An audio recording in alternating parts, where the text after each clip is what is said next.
On est en 1962. Jean a 28 ans et il est ouvrier dans une usine Renault en banlieue parisienne. Il n'a pas fait de grandes études, mais ça fait maintenant près de 10 ans qu'il travaille et il est complètement heureux. Il vient d'acheter un appartement, sa femme Michel travaille aussi, leurs deux salaires combinés leur permettent de vivre correctement, de mettre un peu de côté chaque mois, de partir en vacances l'été. Leurs enfants mangent bien, vont à l'école publique, font du sport et ont des perspectives d'avenir. Cependant, Jean n'a jamais ouvert de compte titre, il n'a jamais acheté d'actions en bourse, ils n'ont aucune idée avec sa femme de ce qu'est un ETF ou un fonds d'investissement. Et en réalité, ils n'en ressentent pas du tout le besoin. Parce qu'en 1962, le travail suffit pour financer son quotidien, épargner, préparer sa retraite, financer les études des enfants et réaliser ses projets de vie. Et cette réalité-là, si Jean la raconte à son petit-fils Romain, jeune actif aujourd'hui, il le regardera probablement avec une sorte de nostalgie mêlée d'incrédulité, comme s'il lui décrivait un monde qui n'a plus rien à voir avec le sien. Et il aurait complètement raison, parce que ce monde a disparu. Pas d'un coup, pas en une nuit, mais il a disparu. Et dans cette vidéo, je vais te raconter les décisions, les hommes, les crises, les erreurs qui ont transformé en profondeur l'économie mondiale ces 80 dernières années. Je vais te raconter pourquoi ton rapport à l'argent, à l'épargne, à l'investissement n'est plus du tout celui que tes parents ou tes grands-parents ont connu. Et surtout, je vais te montrer ce que tu peux faire pour faire face à cette réalité. L'objectif n'est pas seulement de comprendre le système économique dans lequel on vit, mais que tu apprennes à agir dessus concrètement. Et pour ça, il faut revenir 80 années en arrière.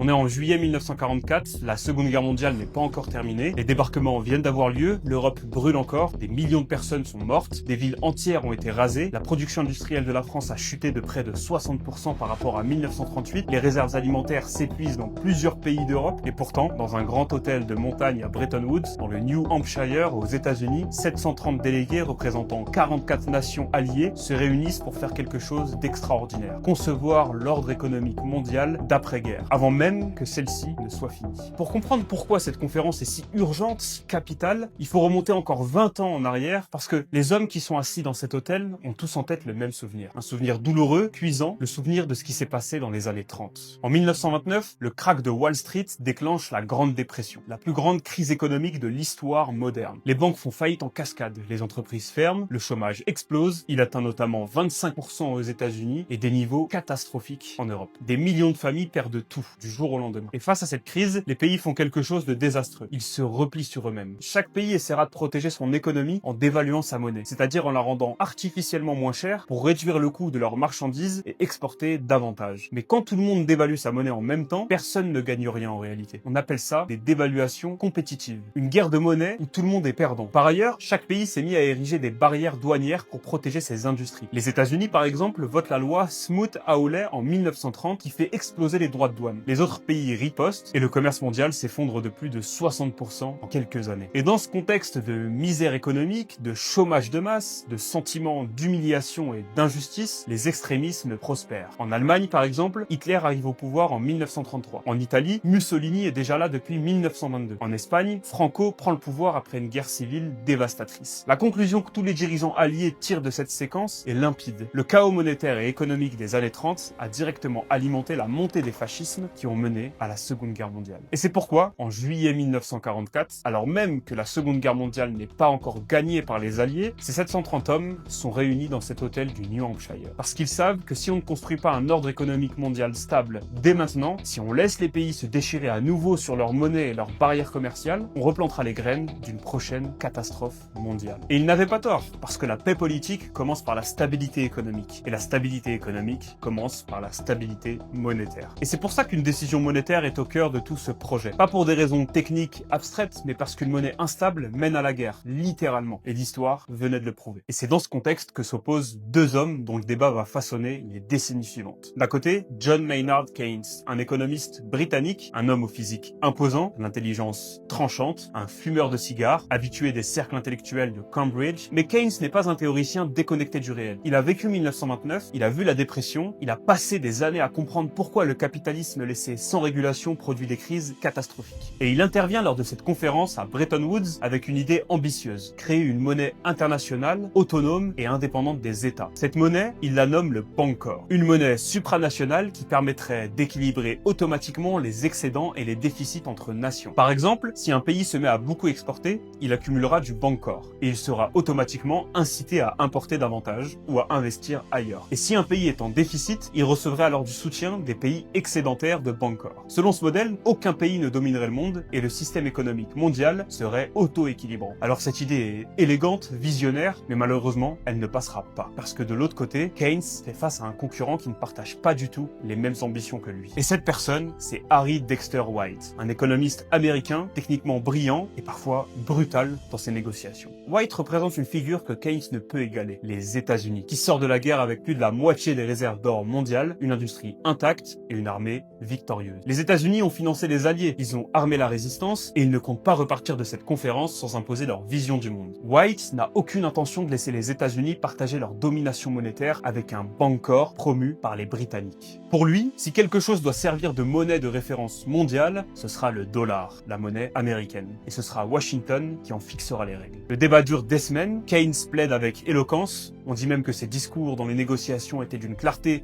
et d'une force rhétorique, mais White impose avec autorité et parfois avec une certaine brutalité diplomatique. Résultat, c'est White, donc les États-Unis, qui remporte les débats, et ça donnera lieu à la signature des célèbres accords de Bretton Woods. Le système adopté par cet accord garantit que le dollar américain sera la monnaie de référence mondiale. Il sera convertible en or à un taux fixe, 35 $ de l'once. Et toutes les autres grandes monnaies seront indexées sur le dollar, avec des taux de change stables, ajustables seulement dans des circonstances exceptionnelles et avec l'accord du Fonds monétaire international. Qu'est-ce que ça change? Ça veut dire que les gouvernements ne peuvent plus créer de monnaie à volonté. Prenons un exemple concret. Imaginons que la Banque de France veuille imprimer de nouveaux francs, parce que l'économie entre en pleine croissance et qu'il faut financer des infrastructures. Dans ce cas-là, elle ne peut pas seulement faire tourner la planche à billets. Pour créer des francs, elle a besoin de dollars en face. Elle doit donc acheter ses dollars aux États-Unis, et pour chaque dollar vendu par les États-Unis à la France, les États-Unis devront disposer de l'équivalent en or dans leur coffre-fort à Fort Knox. Cet équivalent en or agit comme une garantie de valeur pour le dollar, et il doit être prêt à être remis à la France dans le cas où celle-ci le réclame quelques années plus tard. Autrement dit, derrière chaque monnaie internationale, que ce soit le franc, les livres sterling, le mark,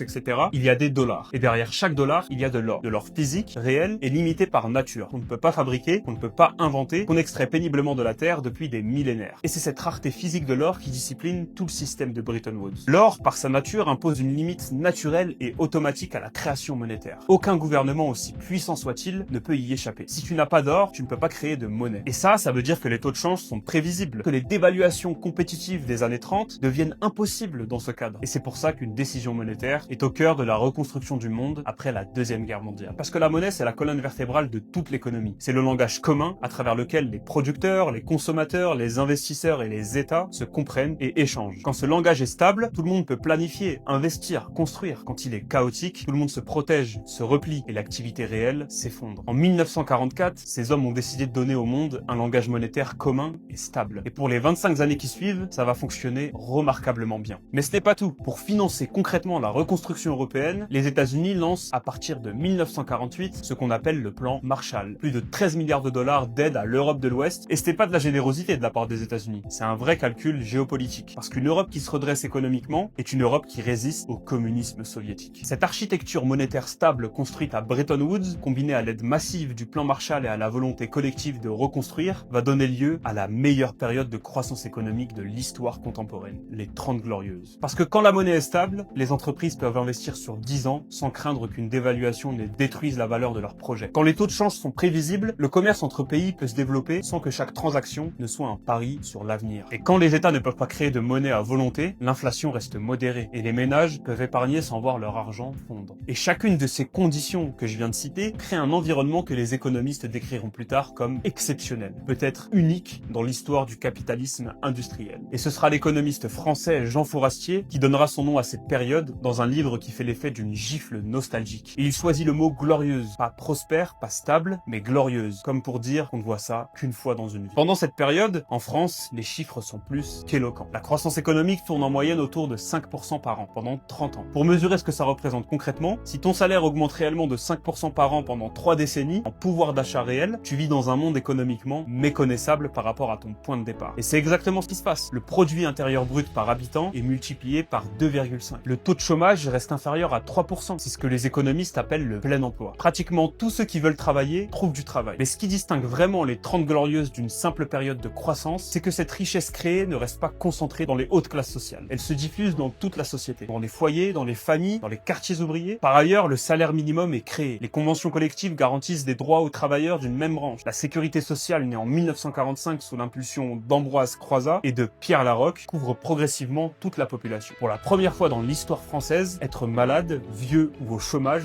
ne signifie plus automatiquement tomber dans la misère. Un filet de sécurité existe. Et c'est ce qui fait que le pouvoir d'achat des ménages français double en 25 ans pour la majorité des travailleurs. Et cette croissance économique, elle se matérialise surtout dans des objets, des gestes du quotidien. C'est l'époque des premières voitures pour les classes populaires, la Renault 4CV, surnommée affectueusement la mode de beurre à cause de sa teinte jaune pâle. Celle-ci sort des usines de Billancourt à la cadence de plusieurs centaines par jour. Puis vient également la 2CV Citroën, inconfortable, bruyante, capotée de toile, mais robuste, économique, indestructible. Une voiture pour ceux qui n'avaient jamais eu de voiture. C'est aussi l'époque des premières machines à laver qui libèrent les femmes de dizaines d'heures par semaine passées à frotter le linge à la main dans des baquets d'eau froide. C'est également le début des premiers réfrigérateurs qui changent complètement la façon de cuisiner, de manger, de penser au quotidien. Des premières télévisions autour desquelles les familles se réunissent le soir. Et surtout, pour des millions de familles qui n'en avaient jamais eu l'occasion, les premières vacances à la mer. Et ce n'est pas un détail anecdotique. Pendant des siècles, partir en vacances, voir la mer, changer d'air, c'était un privilège de classe. Ça ne se discutait même pas. Et puis progressivement, ce privilège devient une normalité. Mais revenons à Jean, notre ouvrier Renault. En 1962, il a 28 ans et son monde est en train de changer. Son père, lui, avait connu autre chose. Pas de sécurité sociale digne de ce nom, pas de retraite assurée, des salaires qui stagnaient, la peur permanente du lendemain, des hivers où on comptait les morceaux de charbon, une vie où chaque imprévu, une maladie, un accident du travail, un licenciement, pouvait faire basculer toute une famille dans la pauvreté en quelques semaines. Mais Jean, lui, en 1962, il vit dans un autre monde. Il a un CDI,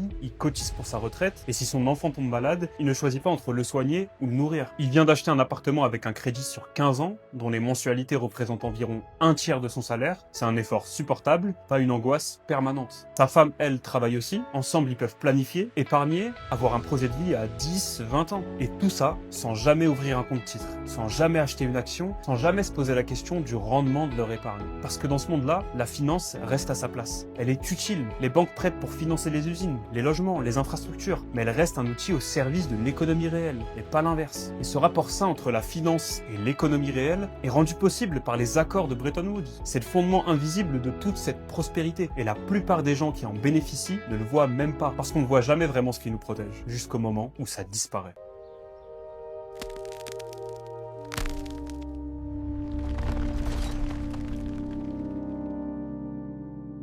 Le dimanche 15 août 1971, à 20h, Richard Nixon, président des États-Unis, s'adresse à la nation depuis son bureau ovale. Son conseiller économique en chef, John Connally, a préparé le discours. L'ambiance dans la salle est pesante. Et ce qui va être annoncé, les principaux partenaires économiques des États-Unis ne le savent même pas encore. Ils vont l'apprendre en même temps que le reste du monde, devant leur poste de télévision. Lors de ce discours, Nixon commence par parler d'inflation, de spéculation internationale, d'attaque contre le dollar. Il utilise des mots rassurants, mesures temporaire, protéger les Américains. Mais ce qu'il annonce ce soir-là, c'est une rupture radicale avec 25 ans d'ordre économique mondial. Il annonce que les États-Unis suspendent la convertibilité du dollar en or. N'importe quel pays peut venir avec ses dollars, les guichets américains ne donneront plus d'or en échange. Mais pourquoi cette décision si brutale? À la fin des années 1960, les États-Unis accumulent plein de problèmes. La guerre du Vietnam coûte des milliards chaque année, environ 25 milliards de dollars par an à son pic, et en parallèle, le président Lyndon Johnson a lancé ses grands programmes sociaux. Medicaid, Medicare, la lutte contre la pauvreté, et tout ça est très coûteux pour le gouvernement américain. Pour financer ce double déficit militaire et social, les États-Unis ont dû imprimer beaucoup de dollars, énormément de dollars, plus que leurs réserves d'or ne leur permettaient. Et les autres pays ont commencé à s'en apercevoir. La France du général de Gaulle en particulier est montée au créneau. Charles de Gaulle avait une défiance profonde envers l'hégémonie du dollar. En 1965, lors d'une conférence de presse retentissante, il avait déclaré que les États-Unis bénéficiaient d'un privilège exorbitant. À travers cette expression, il dénonçait cette situation absurde où une seule nation peut régler ses dettes internationales dans sa propre monnaie, une monnaie qu'elle contrôle et qu'elle peut créer à volonté. Et c'est pourquoi la France avait commencé, dès la fin des années 60, à envoyer des bateaux chargés de dollars à la Réserve fédérale américaine pour les échanger contre de l'or physique. À cette époque, d'autres pays d'Europe avaient suivi, notamment la Suisse et l'Allemagne de l'Ouest. Et Nixon savait pertinemment que si la tendance continuait, les réserves d'or américaines allaient être épuisées. Les États-Unis n'avaient pas assez d'or pour honorer toutes ces demandes. Alors plutôt que de couper dans les dépenses, que d'accepter une dévaluation officielle du dollar, ils tranchent dans le lien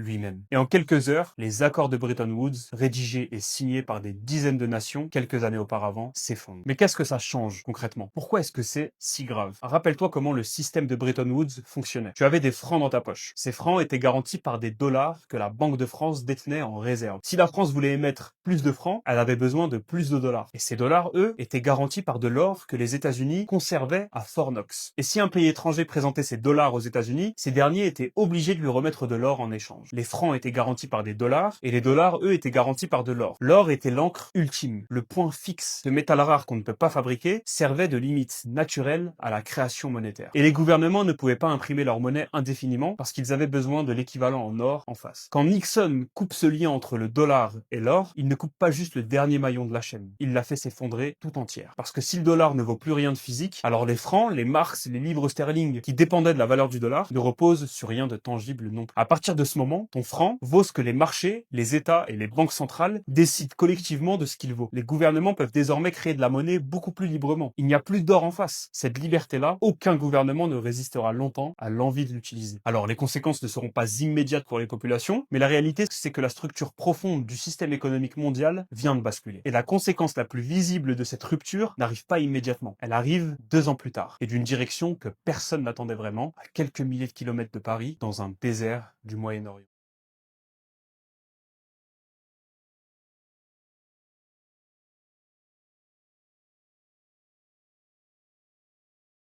Nous sommes au mois d'octobre de l'année 1973. L'Égypte et la Syrie lancent une attaque surprise contre Israël. La guerre dure 3 semaines, Israël résiste avec un soutien militaire massif des États-Unis. Et c'est ce soutien américain à Israël qui va déclencher une réaction en chaîne d'une ampleur économique que personne n'avait vraiment anticipée. Les pays membres de l'OPAEP, l'organisation des pays arabes exportateurs de pétrole, décident d'utiliser le pétrole comme arme de guerre économique. En quelques semaines, ils réduisent leur production de pétrole et décident d'imposer un embargo sur les exportations vers les États-Unis pour leur soutien direct à Israël, ainsi que les Pays-Bas, parce que le port de Rotterdam était la principale porte d'entrée du pétrole en Europe et que les Néerlandais avaient aussi exprimé leur solidarité avec Israël. Bien que les autres pays européens n'étaient pas directement visés par l'embargo, ils ont quand même subi de plein fouet la hausse des prix du baril de pétrole qui est passé de 3 à 12 dollars en quelques mois, soit une multiplication par 4. En France, les images sont frappantes. Des automobilistes font la queue pendant des heures aux stations-service, la vitesse est limitée à 90 km/h sur les autoroutes, le chauffage public est réduit, certains dimanches sont même sans voiture et des rues de Paris sont complètement vides. Ce premier choc pétrolier, c'est la fin brutale de l'énergie bon marché, l'un des moteurs cachés des 30 Glorieuses. Les usines tournaient à foison parce que le pétrole était accessible, les transports se développaient parce que l'essence était abordable. Et ce n'est pas tout, parce que le deuxième coup de grâce arrivera en 1979, lors de la révolution iranienne. Le Shah d'Iran Mohammad Reza Pahlavi, soutenu par les Américains, est renversé. L'ayatollah Khomeini prend le pouvoir, la production pétrolière iranienne s'effondre, c'est le deuxième choc pétrolier. Le baril atteint 35 dollars. Une multiplication par 10 en moins de 7 ans. Et dans les foyers français, les conséquences de ces deux chocs sont douloureuses. L'inflation s'emballe. En France, elle dépassera les 10% en 1974 et elle frôlera les 14% en 1980. Pour comprendre ce que ça veut dire concrètement, si tu avais 10 000 francs de côté début 1974, à la fin de l'année, ces 10 000 francs n'avaient plus que le pouvoir d'achat de 9 000 francs. L'épargne de la population fondait littéralement chaque année. Et le chômage, qui était quasi inexistant pendant les 30 Glorieuses, commence à augmenter. En 1968, il était inférieur à 2%. En 1980, il approchera les 6% et il ne redescendra jamais vraiment à son niveau d'avant. À ce moment-là, Jean, notre ouvrier qui travaille chez Renault, a maintenant 46 ans. Et il commence à voir quelque chose qu'il n'avait pas vu venir. L'époque de la progression automatique est terminée. Son syndicat négocie encore des hausses de salaire, mais ces hausses sont aussitôt grignotées par l'inflation. La facture de fioul pour chauffer son appartement a explosé. Et certains de ses collègues commencent à être mis au chômage technique. Et voilà quelque chose de fondamental qui change dans le rapport des travailleurs à l'argent à cette époque, c'est qu'avant, épargner était un geste rationnel et serein. Tu mettais de l'argent de côté, il conservait sa valeur et tu le retrouvais quand tu en avais besoin. Mais à partir des années 70, lorsque Nixon décide d'annuler la convertibilité du dollar en or, épargner sur un simple livret ne suffit plus. Si l'inflation est à 10% et que ton livret rapporte 4%, tu perds 6% de pouvoir d'achat par an, sans même t'en apercevoir. Et pour la première fois dans l'histoire contemporaine, les ménages ordinaires, pas les grands bourgeois, pas les banquiers, ni les industriels, se retrouvent face à une question qu'ils ne s'étaient jamais vraiment posée. Comment faire pour que mon argent ne perde pas de sa valeur? Investir, placer, faire fructifier, des mots qui appartenaient avant au vocabulaire d'une élite vont progressivement entrer dans le quotidien de tout le monde. Non pas par désir de s'enrichir, mais par nécessité de se défendre, de protéger ce qu'on a durement gagné contre un ennemi invisible qui s'appelle l'inflation. Et ce changement de mentalité va ouvrir une porte que certains, dans les années qui suivent, vont s'empresser de franchir et de s'y installer très confortablement.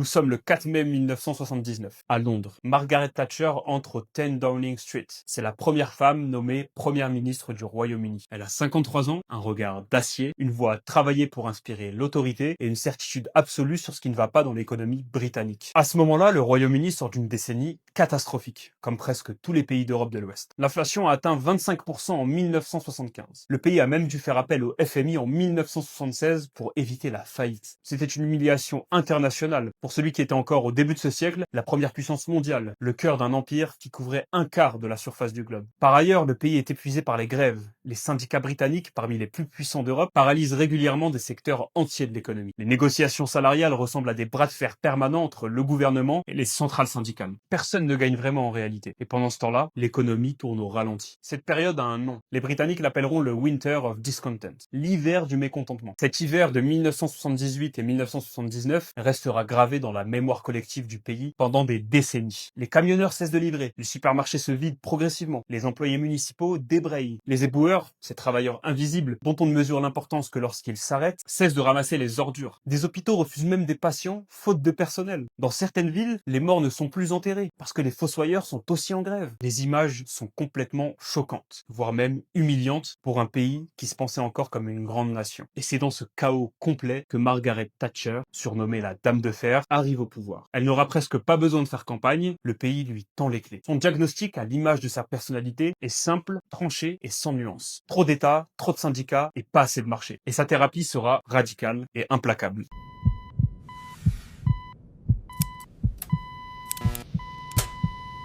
En octobre 1986, Thatcher orchestre ce qu'on appellera le Big Bang de la City de Londres. En une seule journée, presque toutes les réglementations qui encadraient les transactions financières depuis des décennies sont supprimées. Les barrières entre les différents métiers de la finance s'effondrent. Les banques étrangères peuvent s'installer librement à Londres, les commissions fixes sont abolies, les courtiers peuvent désormais spéculer pour leur propre compte, et les conséquences de ces décisions sont immédiates et massives. En quelques mois, la City de Londres se transforme en l'une des places financières les plus puissantes et les plus libres du monde. Des milliers de traders, d'analystes, de banquiers d'affaires affluent de partout dans le monde. Des États-Unis, d'Europe, d'Asie. Les salaires dans la finance explosent. Les profits des banques encore plus. Et la finance, qui était jusqu'ici un secteur parmi tant d'autres, devient progressivement le cœur battant de l'économie britannique. En libérant la finance de ses contraintes, Thatcher accélère un mouvement global de déplacement du capital. L'argent qui finançait jusqu'ici des usines, des routes, de l'industrie, commence à circuler de plus en plus vite entre des actifs financiers abstraits. Des actions, des obligations, des produits dérivés. L'économie réelle et l'économie financière commencent à se décorréler. Et cette décorrélation, on va la payer très cher dans les décennies suivantes. La deuxième grande décision de Margaret Thatcher sera de privatiser l'économie britannique. Des dizaines d'entreprises publiques évoluant dans des secteurs stratégiques comme British Telecom, British Gas, British Airways, British Steel, British Petroleum sont vendus à des actionnaires privés. L'argument officiel de Thatcher est que l'État est un mauvais gestionnaire et que les acteurs privés feront tout simplement mieux. Et pour rendre ces privatisations politiquement acceptables, Thatcher lance des campagnes publicitaires massives qui vantent l'actionnariat populaire. Tell Sid, c'est le slogan de la campagne pour la privatisation de British Gas. Des publicités montrant des gens ordinaires dans la rue qui se conseillent mutuellement d'acheter des actions sont omniprésentes à la télévision. La bourse, jusqu'ici réservée à une élite de financiers et de grands bourgeois, est présentée comme quelque chose d'accessible, de normal et de presque patriotique. En voyant ça, des millions de Britanniques ordinaires achètent des actions pour la première fois de leur vie. Et ça fonctionne. Dans un premier temps, les cours montent, les gens gagnent de l'argent. La bourse entre dans la culture populaire britannique d'une façon qu'elle n'avait jamais connue. Mais la conséquence profonde, c'est qu'en privatisant massivement, on transfère la logique de gestion de ces entreprises. Avant, une entreprise publique avait des objectifs larges. L'emploi, le service au territoire, la continuité du service. Mais après la privatisation, elle a un objectif unique. Maximiser le profit pour ses actionnaires. Et ce changement de logique va transformer en profondeur la façon dont les entreprises traitent leurs salariés, leurs fournisseurs, leur territoire. Et ça va avoir un impact direct sur le pouvoir d'achat des ménages. Les rapports de force dans les entreprises changent complètement. Les salariés négocient en position de faiblesse et les fruits de la croissance commencent progressivement à se concentrer davantage vers le capital plus que vers le travail. Et de l'autre côté de l'Atlantique, Ronald Reagan, le président américain, fait à peu près la même chose. Il arrive au pouvoir aux États-Unis au mois de janvier 1981 avec une équipe d'économistes convaincus par ce qu'on appelle la supply side economics. L'idée que si on baisse les impôts sur les riches et les entreprises, la richesse se ruissellera vers le bas. Le fameux trickle down.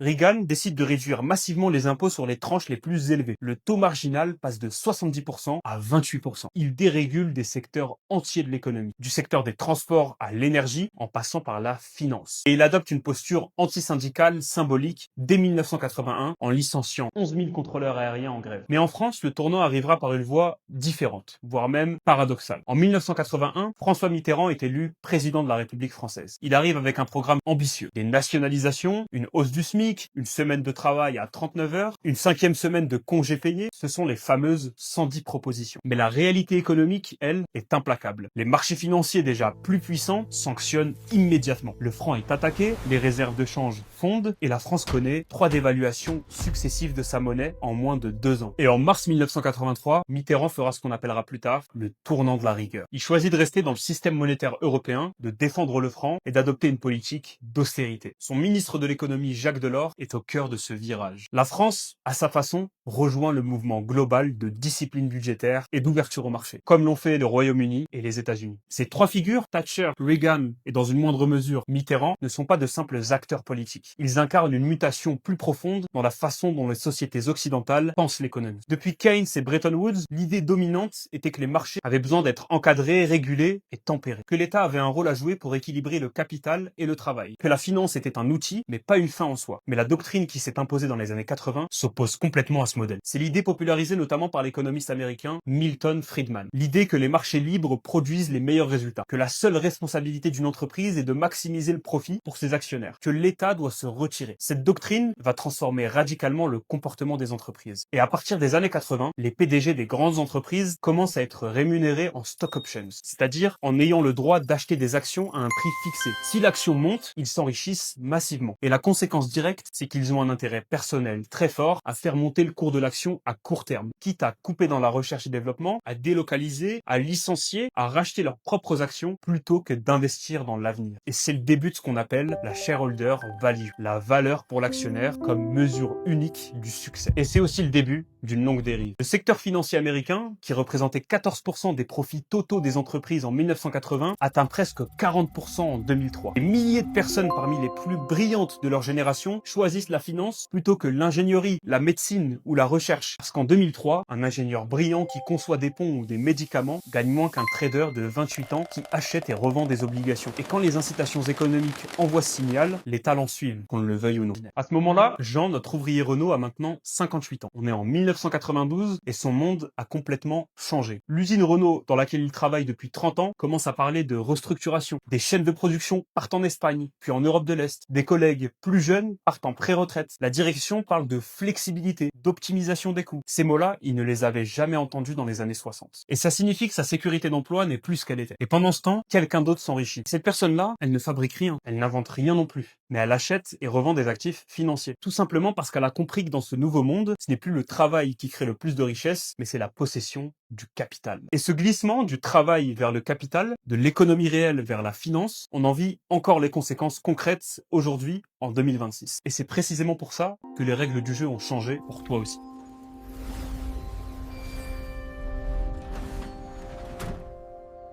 Nous sommes en 1990, à San Francisco. Dans des garages et des open space de la Silicon Valley, une révolution se prépare. Internet commence à pénétrer les foyers américains. Le navigateur Netscape vient d'être lancé. Amazon ouvre ses portes en 1994. À l'époque, c'est juste une librairie en ligne. Yahoo est fondé en 1995. eBay aussi. Google arrivera en 1998. Et en parallèle, les marchés financiers s'emballent. Des entreprises qui n'ont pas de revenus, parfois pas de produit commercial, parfois juste une idée et un site web en construction, sont valorisées à des milliards de dollars. Les introductions en bourse se multiplient. Des investisseurs qui n'y connaissent rien achètent des actions de sociétés dont ils ne comprennent même pas le modèle économique, mais simplement parce que leur valeur augmente. Entre 1995 et mars 2000, le Nasdaq, c'est-à-dire l'indice boursier américain qui regroupe les plus grandes sociétés technologiques américaines, est multiplié par 5. Les salles de marché ressemblent à des casinos. Des gens ordinaires ouvrent des comptes de trading depuis leur domicile. Des articles de presse expliquent que l'ancienne économie est dépassée, que les règles habituelles, bénéfices, cash flow, rentabilité, ne s'appliquent plus. Mais il y a un mot pour décrire ce qui se passe. Un mot que tout le monde connaît, mais que personne ne prononce jamais au bon moment. C'est une bulle. Et les bulles finissent toujours de la même façon. En mars 2000, quelques analystes commencent à publier des études qui remettent en cause les valorisations incommensurables de ces nouvelles entreprises. Des investisseurs institutionnels s'empressent de vendre leur part sur le marché boursier. Puis, le monde entier suit le mouvement. Et en 18 mois, le Nasdaq perd environ 75% de sa valeur. Des entreprises qui valaient des milliards 6 mois plus tôt valent maintenant zéro. Des milliers de gens qui avaient investi toutes leurs économies en bourse se retrouvent sans rien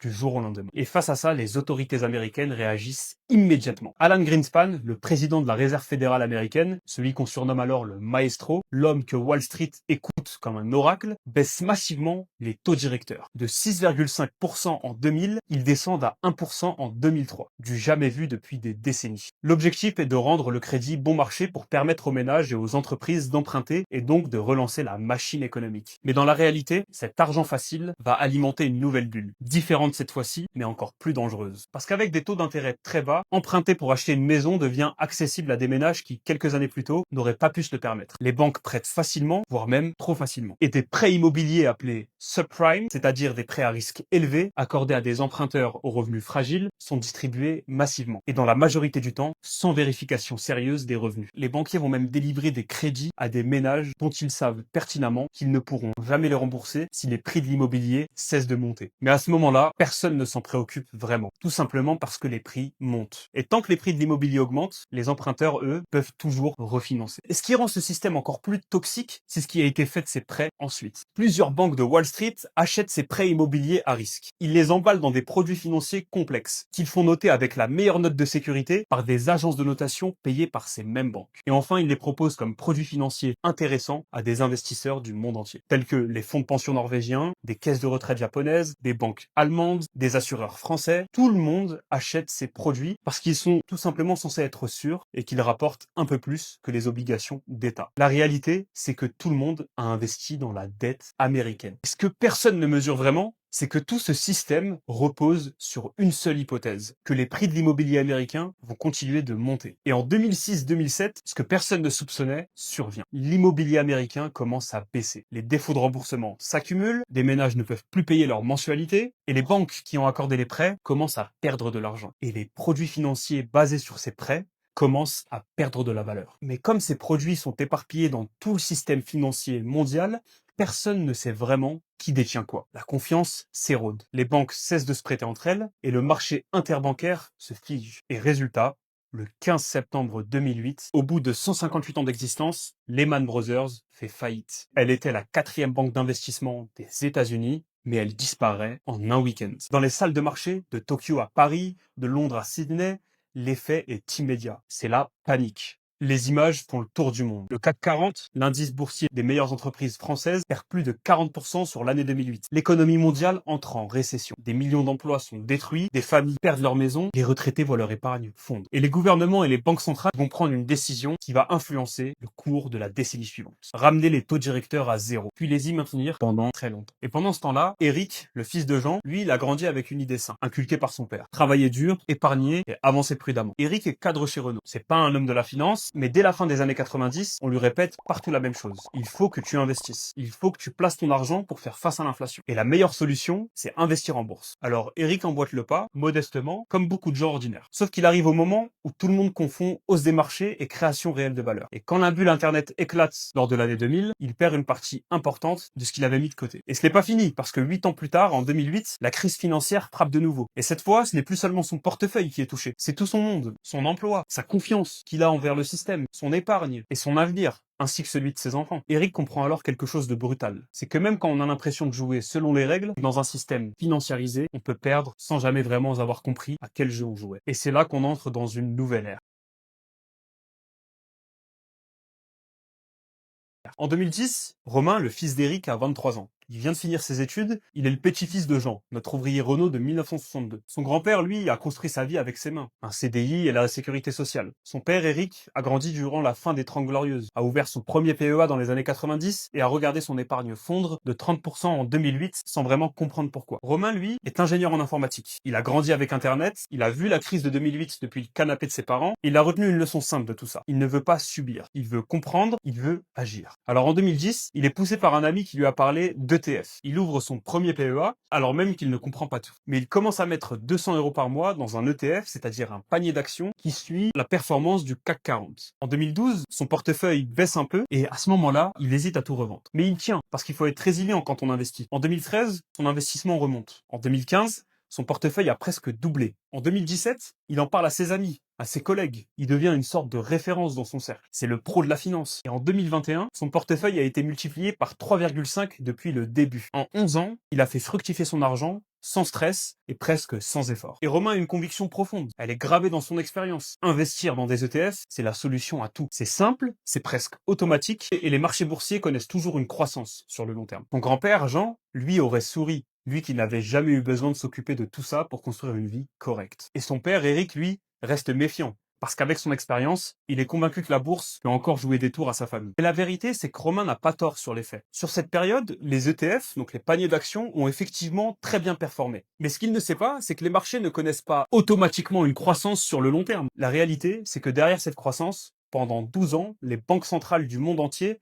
ont fait quelque chose d'extraordinaire et de complètement artificiel. Comme on l'a dit, elles ont maintenu les taux directeurs à zéro, ou en territoire négatif même, pour certains continents, comme en Europe. Et tout ça pendant plus d'une décennie. Et pour comprendre ce que ça change concrètement, il faut comprendre un mécanisme simple. Quand les taux sont à zéro, mettre ton argent à la banque ou acheter des obligations d'État ne rapporte absolument rien. Parfois, c'est même légèrement négatif. C'est-à-dire que tu paies pour prêter ton argent à l'État. Et ça, c'est économiquement absurde. Mais c'est ce qui s'est passé pendant cette décennie, entre 2009 et 2020. Alors, les agents économiques, les investisseurs, qu'ils soient particuliers comme Romain ou des grands fonds institutionnels qui gèrent des milliards, vont aller chercher du rendement ailleurs, principalement en bourse. Et cette demande massive envers la bourse va mécaniquement faire monter les prix. Pas parce que l'économie réelle va particulièrement bien, pas non plus parce que les entreprises cotées en bourse sont en train de révolutionner leur modèle, mais parce que l'argent n'a nulle part d'autre où aller. Il n'y a pas d'autre alternative à la bourse. Par exemple, en Europe, l'argent qui serait mis à disposition par la Banque Centrale Européenne sous forme de crédit va finalement faire gonfler les prix de tous les actifs financiers. Et dans cet environnement, quelque chose de profond se déforme dans la perception collective du risque. À chaque nouvelle crise, que ce soit celle de 2015 ou de 2018, les marchés corrigent. Parce qu'à chaque fois, les banques centrales interviennent. Que ce soit la Banque Centrale Européenne ou la Réserve fédérale américaine, elles interviennent pour assouplir leur politique et faire en sorte que les marchés remontent. Les investisseurs apprennent alors une leçon qui semble inattaquable. Peu importe la correction, le rebond finit toujours par arriver. La Banque centrale est là pour assurer le filet de sécurité. Et cette conviction, elle produit un phénomène dangereux. C'est la sous-estimation généralisée du risque. Des projets qui n'auraient jamais dû être financés avec des taux normaux se financent facilement. Des entreprises structurellement déficitaires lèvent des centaines de millions. Des valorisations déconnectées de toute réalité économique sont acceptées sans broncher. Et pendant ce temps, l'économie réelle, les PME, les entreprises industrielles, les projets d'infrastructure continuent de souffrir d'un sous-investissement chronique. Finalement, l'argent tourne, mais il ne construit plus grand-chose de tangible. Il ne circule plus dans l'économie réelle, mais dans l'économie financière. Et puis arrive la pandémie mondiale, le confinement, l'économie mondiale est à l'arrêt. À ce moment-là, Romain regarde les marchés s'effondrer en direct depuis son appartement confiné du 11e arrondissement de Paris. Le CAC 40 perd 38% en quelques semaines. Il sent son estomac se serrer. C'est la première vraie correction qu'il vit en étant pleinement investi. Mais cette fois, il ne vend pas. Il a lu suffisamment de choses pour savoir qu'il faut tenir. Et les banques centrales et les gouvernements font ce qu'ils font systématiquement depuis 2008. Continuent à injecter des milliers de milliards supplémentaires. Des aides directes aux ménages, aux entreprises, des taux maintenus à zéro et comme par magie, les marchés remontent. Presque immédiatement. Le CAC 40 récupère l'essentiel de ses pertes en quelques mois. Le Nasdaq atteint de nouveaux records et la conviction de Romain est plus forte que jamais. Et des millions de nouveaux investisseurs particuliers entrent sur les marchés attirés par les performances apparentes et par l'accès facilité via des applications de courtiers en ligne qui attirent des jeunes de 20 ans du monde entier qui n'ont connu que des marchés qui montent et qui pensent que c'est normal comme si c'était une règle gravée dans le marbre. Personne ne pensait vraiment que ça pouvait s'arrêter. À ce moment-là, son grand-père Jean avait 87 ans. Il ne comprenait plus vraiment ce monde où tout le monde parlait de bourse, d'ETF, de crypto-monnaie. Lui qui avait simplement travaillé, cotisé et construit quelque chose de réel avec ses propres mains. Finalement, il mourra sans savoir que la parenthèse enchantée dans laquelle vivait son petit-fils était sur le point de se refermer brutalement.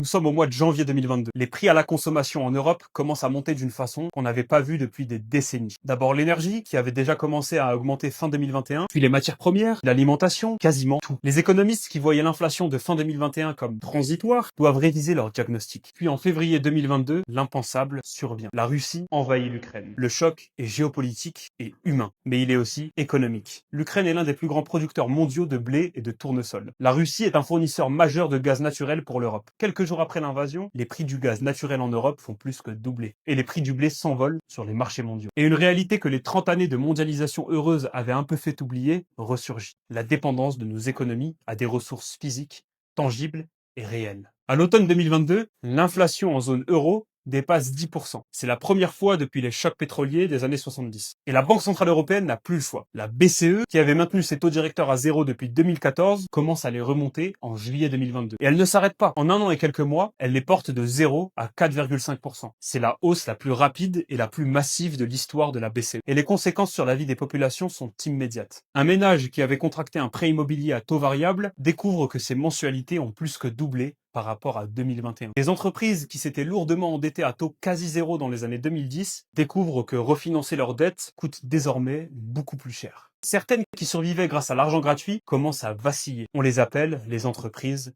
zombies. Celles qui n'étaient pas vraiment viables, mais que les taux à zéro maintenaient artificiellement en vie. Mais qu'en est-il des marchés financiers? L'année 2022 est une année rouge sur toutes les classes d'actifs. Le Nasdaq perd plus de 30%. Le CAC 40 perd autour de 10%. Les obligations d'État censées être le placement sans risque subissent leur pire perte depuis des décennies. Même les crypto-monnaies s'effondrent. La parenthèse enchantée prend fin. Pendant ce temps-là, Romain, notre ingénieur parisien, regarde son PEA en décembre 2022. Le portefeuille qu'il avait vu tripler entre 2010 et 2021 a perdu une bonne partie de ses gains. Et pour la première fois depuis qu'il investit, il n'est plus certain que la stratégie ETF est suffisante. Et il n'est pas le seul. Et aujourd'hui, en 2026, la question reste entière. Les marchés ont partiellement rebondi, mais ils restent concentrés sur quelques géants technologiques américains, les fameux Magnificent Seven. Apple, Microsoft, Nvidia, Alphabet, Amazon, Meta, Tesla, ces 7 entreprises représentent une part démesurée des grands indices mondiaux. Si tu achètes un ETF monde aujourd'hui, tu es largement exposé à ces quelques valeurs qui se négocient déjà à des valorisations historiquement élevées. On peut pas vraiment dire que ce soit un investissement diversifié dans l'économie mondiale. C'est plutôt un pari concentré sur quelques géants américains qui ont déjà des valorisations très élevé. Et pendant ces 50 ans de financiarisation, de bulles et de taux artificiels, pendant que le grand public regardait son PEA et ses cryptos, les plus grands investisseurs du monde avaient compris quelque chose. Les fonds de pension américains, par exemple, qui gèrent l'épargne retraite de dizaines de millions de fonctionnaires et d'enseignants, ont au cours des 25 dernières années progressivement déplacé une partie de leur capital vers ce qu'on appelle le private equity, c'est-à-dire l'investissement dans des entreprises non cotées. Et le résultat a été documenté par l'American Investment Council. La poche private equity a généré environ 10,6% de rendement annualisé net. Et qu'en est-il de leur poche action cotée en bourse? Environ 6,9%. 3,7 points de différence par an pendant 25 ans pour des fonds qui gèrent des centaines de milliards. La différence entre la bourse et l'économie réelle est énorme. Au Royaume-Uni, les analyses des grands cabinets de conseil comme PwC sur les 10 dernières années montrent 15,8% de rendement annualisé pour les fonds d'investissement non cotés britanniques, contre 6,2% pour les indices boursiers britanniques. Et ce n'est ni de la magie, ni de la chance. C'est juste la prime du capital patient. Le fait d'accepter de bloquer son argent plus longtemps, pendant 8, 10, 12 ans, va faire que tu vas financer des entreprises qui ont besoin de temps pour se développer. Et en échange, le marché te rémunérera pour cette patience. Et les encours mondiaux du private equity sont passés d'environ 1500 milliards de dollars en 2010 à près de 10 000 milliards aujourd'hui. Un déplacement massif et silencieux du capital vers l'économie réelle. C'est-à-dire que le monde est de nouveau en train de changer, comme en 1970. Mais ce qui est encore plus incroyable, c'est que pour la première fois dans l'histoire de cette classe d'actifs, elle s'ouvre de plus en plus pour les particuliers. En Europe, par exemple, la réforme LTIF 2.0 permet à des individus comme toi et moi d'investir dans des fonds d'investissement à long terme avec des tickets à partir de 1000 euros. En 2025, plus de 113 nouveaux fonds de ce type ont été lancés. Les encours ont dépassé 34 milliards de dollars. En France, plus particulièrement, la loi Industrie verte oblige les assurances vie en gestion pilotée à intégrer une part d'actifs non cotés. L'État dit lui-même que l'économie réelle a besoin de l'épargne des particuliers. Et ce n'est pas une mode, c'est une transformation structurelle du système financier. Parce qu'en 2026, on sort de 50 ans de financiarisation progressive. 50 ans pendant lesquels l'argent a tourné de plus en plus sur lui-même, loin des entreprises réelles. 50 ans pendant lesquels les détenteurs du capital se sont enrichis plus vite que ceux qui vivaient de leur travail. Et en plus de ça, on sort d'une parenthèse de 12 ans d'argent quasi gratuit qui avait rendu tout ça invisible. Et aujourd'hui, en 2026, on arrive à un moment où plusieurs forces convergent. L'économie réelle a besoin de capital, plus que jamais et de façon massive. D'abord pour financer la transition énergétique, mais également la réindustrialisation, l'innovation et les PME qui veulent grandir. Les marchés cotés en bourse en réalité aujourd'hui sont chers et dépendants d'un moteur artificiel qui ne tourne plus à plein régime. Par ailleurs, les marchés boursiers présentent une part infime de l'économie mondiale. Elles ne présentent en réalité que 47 000 sociétés dans le monde sur les 360 millions qui existent. Et ce qui change encore plus la donne aujourd'hui, c'est que des outils existent pour que nous aussi, nous puissions participer au financement de l'économie réelle et en récolter ses fruits, à condition de le faire bien sûr de façon intelligente, progressive et avec méthode. Parce qu'un qu'investir dans mon côté, c'est pas un truc d'initié, c'est pas un truc de riche. C'est simplement mettre une partie de ton argent là où l'économie en a vraiment besoin et être rémunéré pour ça sur le long terme. Nos parents et nos grands-parents ont construit leur richesse en finançant l'économie réelle, en achetant des maisons qui se construisaient, en travaillant dans des usines qui produisaient. Puis, pendant 50 ans, on a pris un long détour par la finance abstraite. Mais en 2026, l'économie réelle revient au premier plan. Pas par nostalgie, mais par logique. Jean a construit sa vie avec ses mains, un salaire et un système qui le protégeait. Eric, son fils, a vu ce système se fissurer et a découvert la bourse, parfois avec bonheur, mais aussi avec douleur. Romain, lui, arrive à un carrefour, comme toi peut-être. Il comprend que les règles du jeu ont changé, que les ETF et l'immobilier ne suffiront probablement plus à reproduire ce que les générations précédentes ont construit, que quelque chose s'est déplacé et que ce déplacement crée une opportunité réelle pour ceux qui prennent le temps de le comprendre. Mais comprendre, ça ne s'improvise pas. Analyser une entreprise de nos côtés, ce n'est pas du tout la même chose que d'acheter un ETF en 3 clics. Savoir lire un pacte d'actionnaires, évaluer un potentiel de sortie, choisir entre un FCPR, un LTIF ou un club deal, comprendre ce que signifie vraiment la courbe en J d'un fonds de private equity, tout ça, ça s'apprend. Et c'est exactement pour ça qu'on a créé la communauté Low Investor. Pas un énième endroit où on te vend du rêve et des promesses de rendement extraordinaires, mais un espace sérieux, structuré, où tu trouveras une formation complète sur l'investissement non coté, c'est-à-dire des bases jusqu'aux mécanismes avancés, des analyses réelles sur des opportunités concrètes, des échanges avec des membres qui ont les mêmes questions, les mêmes doutes et les mêmes ambitions que toi, et un accompagnement pour que chaque décision que tu prends soit une décision éclairée, pas un pari. Parce que l'objectif, c'est pas de te transformer en spéculateur. L'objectif, c'est de te donner les outils pour comprendre le monde dans lequel tu investis, ce monde que tu viens de traverser en 80 ans d'histoire. Mais aussi surtout pour prendre des décisions éclairées en connaissance de cause et apprendre à faire travailler ton argent intelligemment. Jean n'avait pas besoin d'investir pour construire sa vie, mais ce temps est révolu. Toi, tu as quelque chose que Jean n'avait pas. Tu as accès à une économie réelle qui a besoin de capital patient. Et si tu le veux, une communauté pour ne pas avancer seul. Le lien est en description, à toi de jouer.